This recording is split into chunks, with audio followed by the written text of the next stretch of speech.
Welcome to the Church in the Wild podcast. You'll be hearing the words from worship from Sunday, February 15th, 2026, where we continue our Soul Cafe sharing.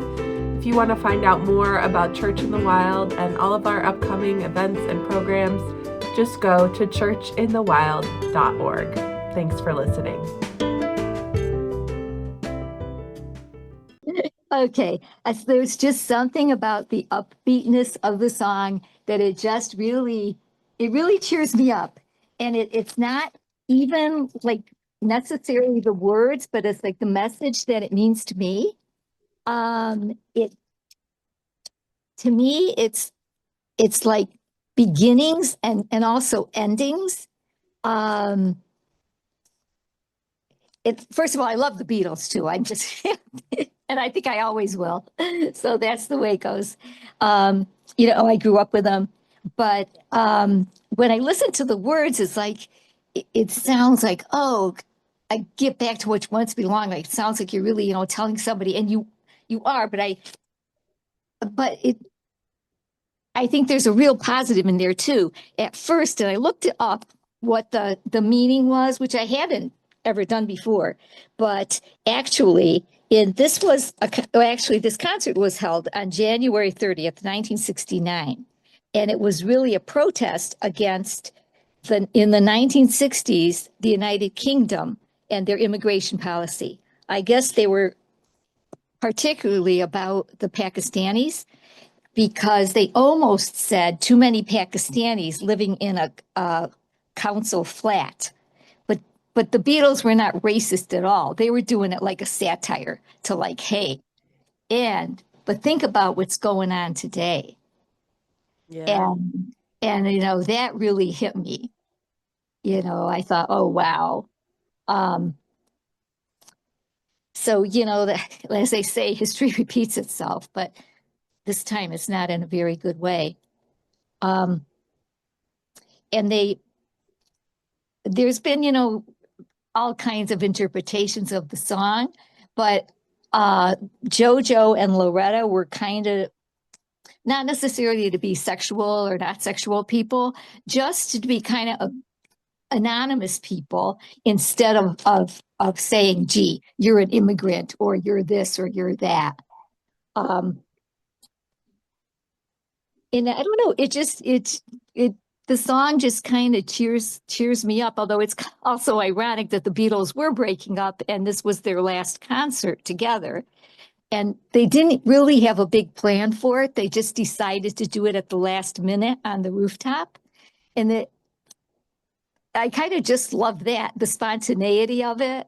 And, they really had hopes I think John was really hoping that they could get back to live performances, but Ringo was okay with it. George was not so hot on it, and John did not want it. So it wasn't going that well. And it did end up being their last concert together. But it also, I think, Paul was hoping that they could get back to their roots in Liverpool and kind of, although they were so famous that I don't think they ever really would be able to just go back and playing small gigs. He was hoping they could do something like that. But for me, those words like get back to where you once belonged kind of makes me think, when I get off track, kind of go back to where I belong, to the good part of me, to do the things that I know that I need to do for my health and spirit. Mm-hmm. And I don't know, it reminds me of that too. So I think that's it, but I just wanted to share that with you guys. So thank you. Beautiful. I love it so much. Yes. Thank you. You're welcome. It is such an upbeat song. And thank you for sharing that version. I'd never seen that rooftop performance of it. How wonderful. Really cool. Yeah. And also, the Beatles, especially Ringo, said that he was hoping that the police would come up there and arrest them and drag them away, and they would make that part of the movie. He said that'd be a great way to end the movie. but it never happened that way. Yeah, it was funny. You could tell people were like surprised and like coming out running, like, whoa, the Beatles are playing on the roof right now. So next up, I'm going to go next and share mine. And then just so our presenters have a heads up, then Cheryl and then Aubrey, if that works for everyone. So the thing that's keeping me afloat right now is an album. And I really thought about making you all sit here and listen to the entire album. But I will send you the link so you can do that on your own time.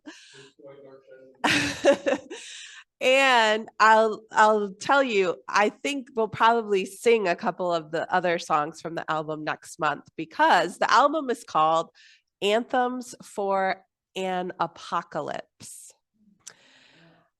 Yeah. It's good. Yeah, it is actually. So I discovered this artist. I mentioned this in November when we were doing the series on grief. I was just listening to Spotify and it just went to random, and this song came on that stopped me in my tracks. And I had to look up who it was. And turns out she was playing in Ithaca like 2 weeks later. And I thought, this is a sign from God. I must go to this concert. And it wasn't even a concert. It was a circle sing. So she gets everyone together and teaches you her music so you can all sing it together. It was such an incredible experience. And so her songs are all very repetitive word-wise. They are easy songs to remember. And so she hadn't released this new album yet. So I started following her, had an amazing experience. Her name is Alexandra Blakely. She's from Seattle region. So it was amazing that she happened to be in Ithaca, and I got to go and experience her music. And it really felt like I'm still figuring out how hearing that song and then getting into her music and having this new album, it feels like it sort of changed the course of my life a little bit. Not to be dramatic, but it was like this gift from her. And I'm realizing as I listen to this album over and over again, how truly important music is, because it really sets my whole tone for the day.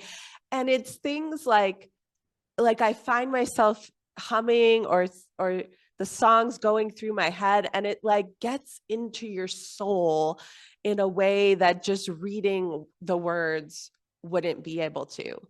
So I'm realizing the importance.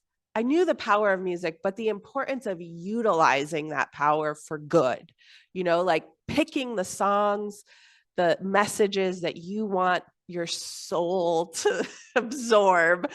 And so I'm being more intentional about what music I listen to and trying to determine when, okay, what do I need today? What kind of music do I need? So this album came out at the end of this past year, Anthems for an Apocalypse. And she said these are songs she wanted us to have, humanity to have, thinking about a future time when maybe life is very, very different. Things have changed. An apocalypse of some kind has happened, and we're sitting around a fire. What do we need to sing at that point in time? What are the prayers? And these songs really feel like prayers. And we're actually going to use one for our meditation. But it was really hard to choose a song. But like I said, I think we'll use a couple next month. And the one I went with is one she recorded with the duo group called Mamuse. And they are the group we are hoping will come play for Wild Roots. They're also from the West Coast, but they are wonderful, have amazing spiritual music as well. So when I saw they did a song together, I was astounded. And I picked this one because it makes me think of us, of Church in the Wild. So this is This Fire by Alexandra Blakely featuring Mamuse. One of these songs feels like a prayer, and this one especially it calms me down because it reminds me to slow down, drink some water, reach out to other people, that I'm not alone. There are other people helping. And that line about, and when you're tired and when you'll rest, hundreds of other voices will be singing until you come back in. And for anyone who's sang in a choir, that experience of trying to hold that really long note. And sometimes you have to take a breath, but it's okay because everyone else keeps the note going. And it honestly just gives me chills just to talk about. But that's how I feel about our community. And this song helps me trust that community will continue to be there, even as the world gets scarier or changes. So thank you for letting me share. And now I will pass it off to Cheryl.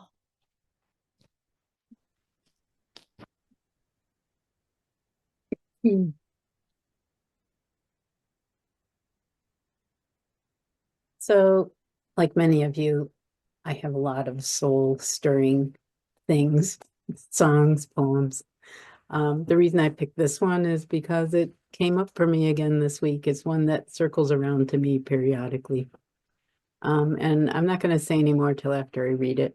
And I will read it twice. And it uses the word God. And the second reading, I'm going to use the word love because sometimes that resonates differently.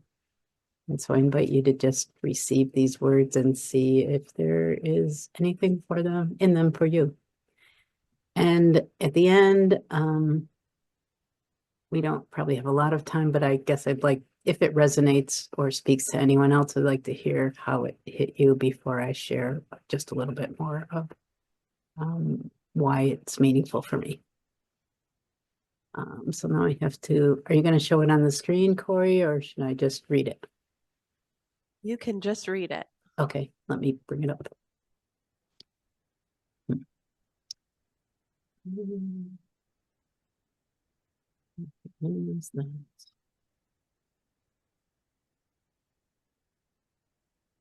It's called Patient Trust, and it's by a man named Teilhard de Chardin. And it was actually written in 1915 in a letter from the World War I front to the man's cousin.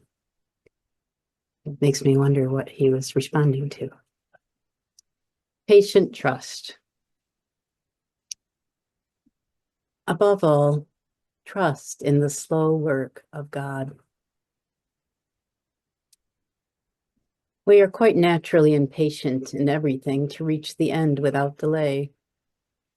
We should like to skip the intermediate stages. We are impatient of being on the way to something unknown, something new. And yet it is the law of all progress that it is made by passing through some stages of instability, and that it may take a very long time. And so I think it is with you. Your ideas mature gradually. Let them grow. Let them shape themselves without undue haste. Don't try to force them on as though you could be today what time, that is to say, grace and circumstances acting on your own goodwill, will make of you tomorrow. Only God could say what this new spirit gradually forming within you will be. Give our Lord the benefit of believing that his hand is leading you, and accept the anxiety of feeling yourself in suspense and incomplete.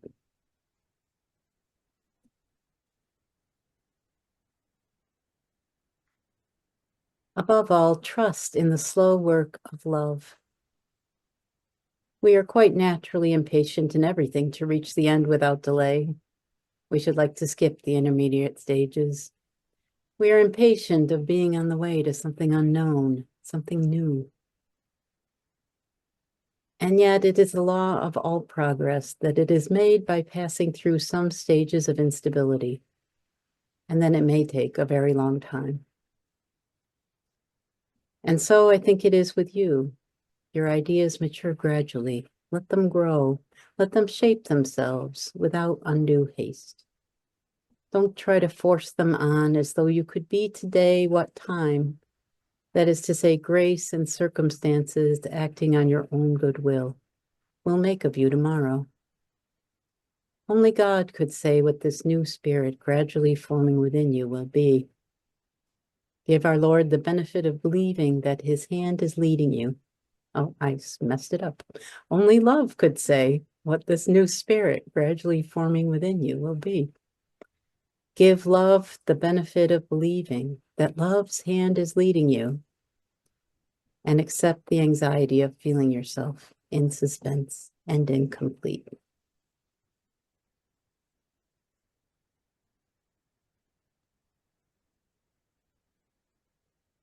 If there's anything anyone would like to respond or share from that, there's space, and it's also okay with me if no one says anything.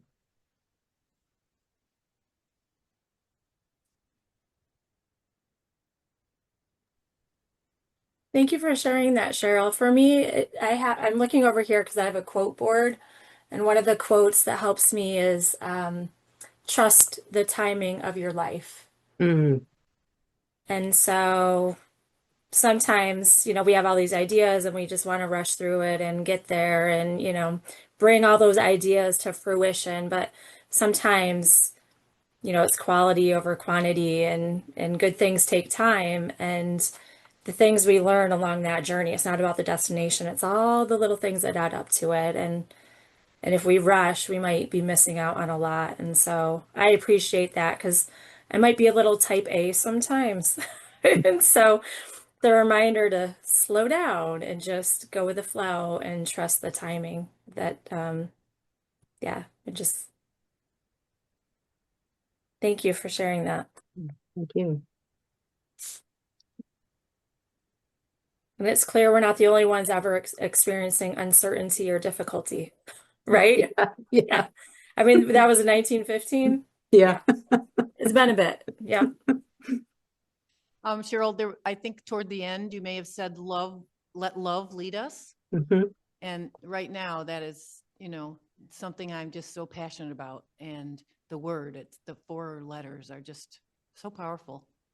Mhm. Yeah, that feels like such a February prayer. Like we don't want to wait. We don't want to go through more of this. Let's get to the end. Thank you for that. I really love it.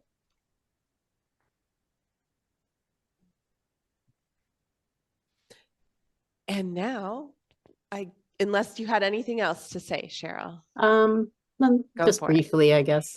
I guess I've been traveling with this off and on for probably better part of a decade now.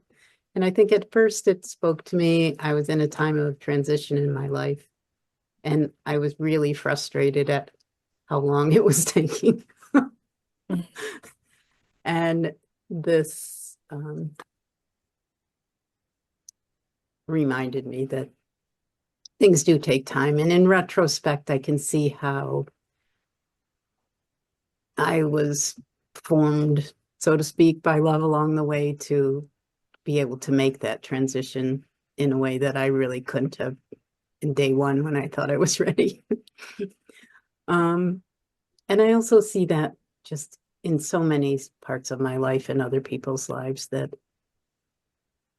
things just do take a very long time sometimes, and that's hard, but it's also hopeful that if it's not happening now, it could still happen. I mean, I have seen a friend reconcile with her brother 50 years later, and it was a beautiful thing. And then lately I've been thinking, well, this also applies to us in the world. We're quite naturally impatient to reach the end without delay, and we would like to skip the intermediate stages. And we think and we are on the way to something new, and we don't know exactly what that new thing is. But we can trust in the work of love. So thank you. Thank you.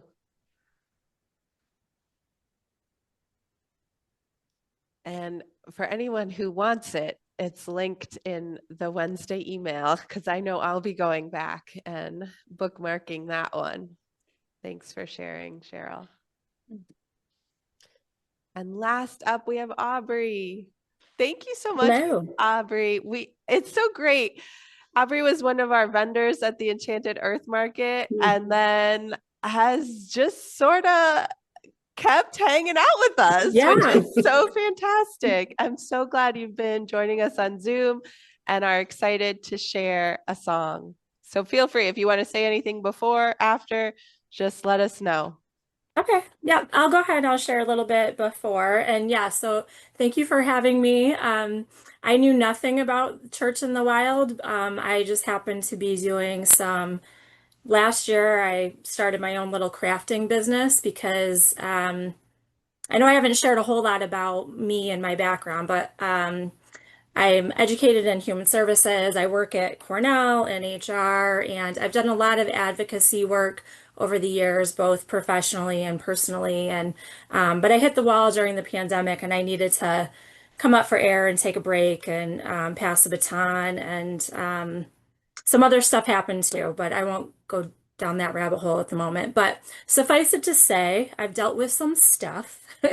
And I needed something lighter and fun to kind of um, bring me up to air. So anyway, that's how I met Corey, was through crafting, and I participated in the Enchanted Earth. And yeah, I've been Facebook stalking this group since. And so I say stalking in a very positive manner, right? So just kind of like trying to figure it out, and maybe this is something of interest, but all the things I kept seeing was very uh, it connected with me. So thus what brings me here. So yes, songs, music have helped me through many moments in life. I too have been listening to a CD. This is Billy Joel, but it's a different song I'm going to share today. But I've been like just doing this on replay. One of the songs I'll mention before we dive into a different artist is Billy Joel, 2000 Years. It's kind of bittersweet because, but for me, it's a great reminder that, and that we're not the first to experience difficulty. So 2000 years, if you're not familiar with that, it's basically like from the dawn of time, humanity has been like this struggle back and forth, like people that, caring people versus people that are cruel, and, the haves, the have-nots, like that whole dichotomy going back and forth. And he wrote, like, we didn't start the fire. And so he's very in tune with, so for me, it's a reminder that this isn't the first time we've struggled, but how do we get through it? And so if we think back to those times, and I remind myself to use like this anxious energy for something positive. So I do a lot of cooking and cleaning, get into the nooks and crannies of my house because I can't fix this, but you know what? I can clean that kitchen. So using that energy for something positive, and giving yourself something to look forward to. And that's why I mentioned, like I want to get back, I want to try crocheting, like challenge yourself, do something positive. It's a way to take your power back.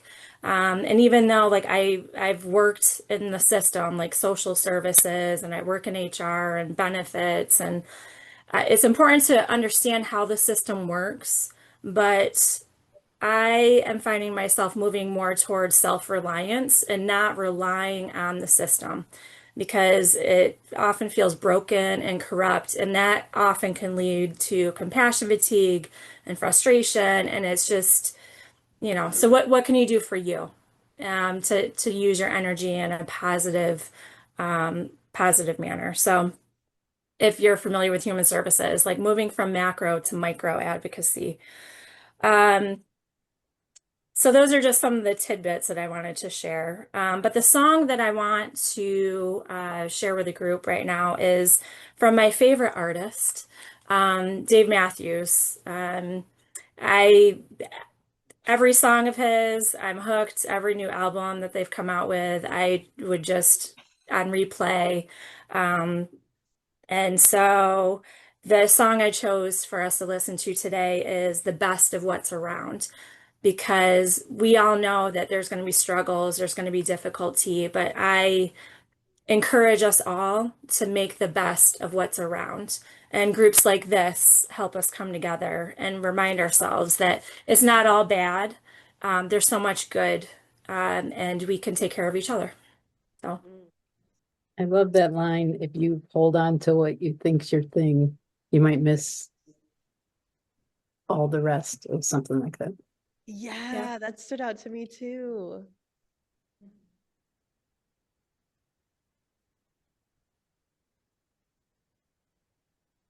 Yeah, I'm a forever fan.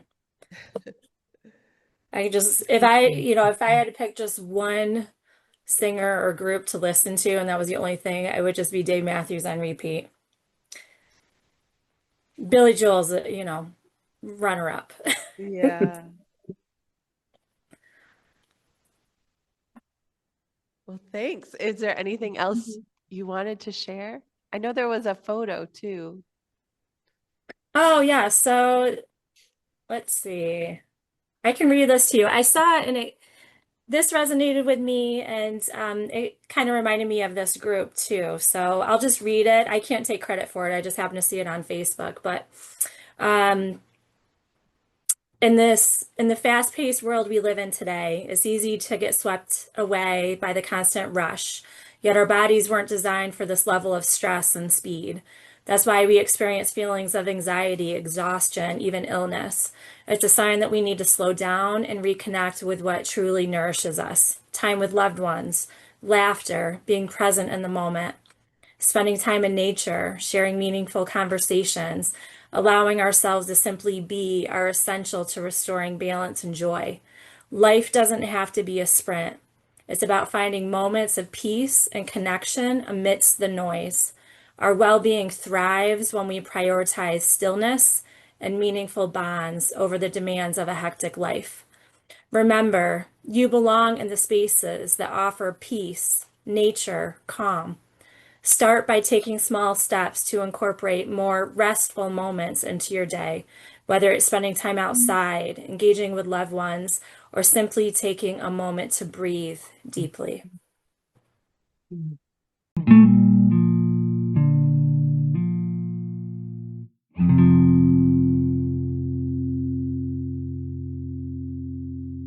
Well, I'm going to invite us into a time of meditation. So, with all of this that we are holding in our hearts, supporting each other in, all of the world's struggles, the places in conflict and strife, from the homes to the countries and continents, I offer this prayer again. It's in the form of a song by Alexandra Blakely. And so I invite us to hear these words as a prayer and to invite these words into our own bodies and into all the places across the earth. The words are simply, may all the places that have yet to know love, may they know love. And so I will ask Lou to play it for us as our time of meditation. And I'm going to shut the door. And what I often do is either lay down and listen to this song, or sit with one hand on your stomach, one hand on your chest, whatever feels like it will help you receive this prayer, this medicine of a song into your very cells. Closing your eyes holding your hands open, whatever it is that might help you, I invite you to receive this prayer.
Well, whatever your intention for this week, I hope we will all live intentionally, because what we do matters. We're all connected. So we're going to set some intention for peace as well, to take it with us with our deep peace blessing. Yeah, we're going to stand here if you want. And at home, you're welcome to join in. Receive this, embody it, take it with us, and extend it to all the living things that are slowly waking up under all the snow. Deep peace of running wave to you. Deep peace of flowing air to you. Deep peace of the quiet earth to you. Deep peace of the shining stars to you. Deep peace of the source of peace to you. And feel free to sing it. Peace, salam, shalom. Peace, salam, shalom. Peace, salam, shalom. Peace, salam, shalom. Peace, salam, shalom. Peace, salam, shalom. Peace, salam, shalom. Peace, salam, shalom. Peace, salam, shalom. Thanks for listening. If you want to support Church in the Wild and the work we do in striving for environmental and social justice, just head on over to our website, churchinthewild.org, and click the donate link at the top. There you can make a donation, set yourself up as a recurring supporter, or you can buy something from our Redbubble shop. We're so glad you're with us on this journey, following the Spirit through creation, adventure, and restoration. Until next time.